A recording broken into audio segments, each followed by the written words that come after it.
Argentina's Congress has approved a bill to scrap the country's intelligence agency. The Intelligence Secretariat will be replaced with a new federal agency that will be accountable to Congress. The proposal was drafted last month by President Cristina Fernandez de Kirchner, following the death of Special Prosecutor Alberto Nisman. She accused a rogue agent of feeding misleading information to Mr Nisman, who was investigating the government. The lower house of Congress voted 131 to 71 in favor of the bill. It had already been passed by the Senate.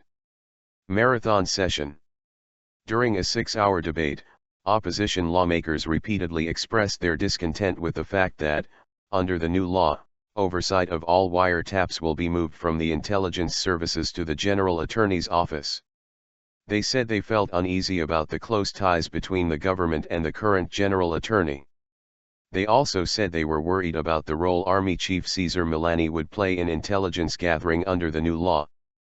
The new agency is expected to be set up within 90 days of the bill being signed into law by Ms. Fernandez. Ms. Fernandez had argued a reform of Argentina's intelligence services was overdue. She said that the agency had kept much of the same structure it had during the military government, which ended in 1983, and needed to become more accountable. We need to make the intelligence services more transparent because they have not served the interests of the country, the president said in a televised speech in January. Kicking off the debate in the lower chamber on Wednesday evening, governing party lawmaker Diana Conti described the vote as a fight for the democratization of the country's intelligence services. She said it was time to put an end to the perverse links between the intelligence services, the judiciary, and some political sectors. One of the main criticisms of the SI had been a lack of control of its funding.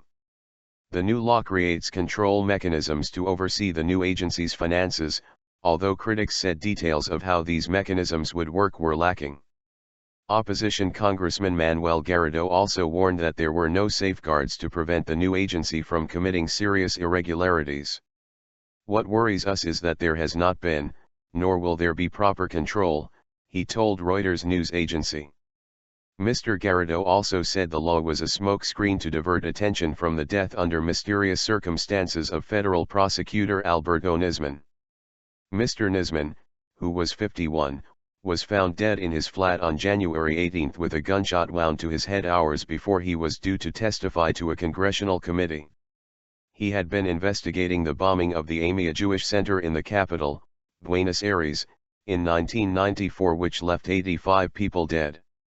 Mr. Nisman had accused President Fernandez and Foreign Minister Hector Timerman of involvement in a plot to cover up Iran's alleged role in the bombing.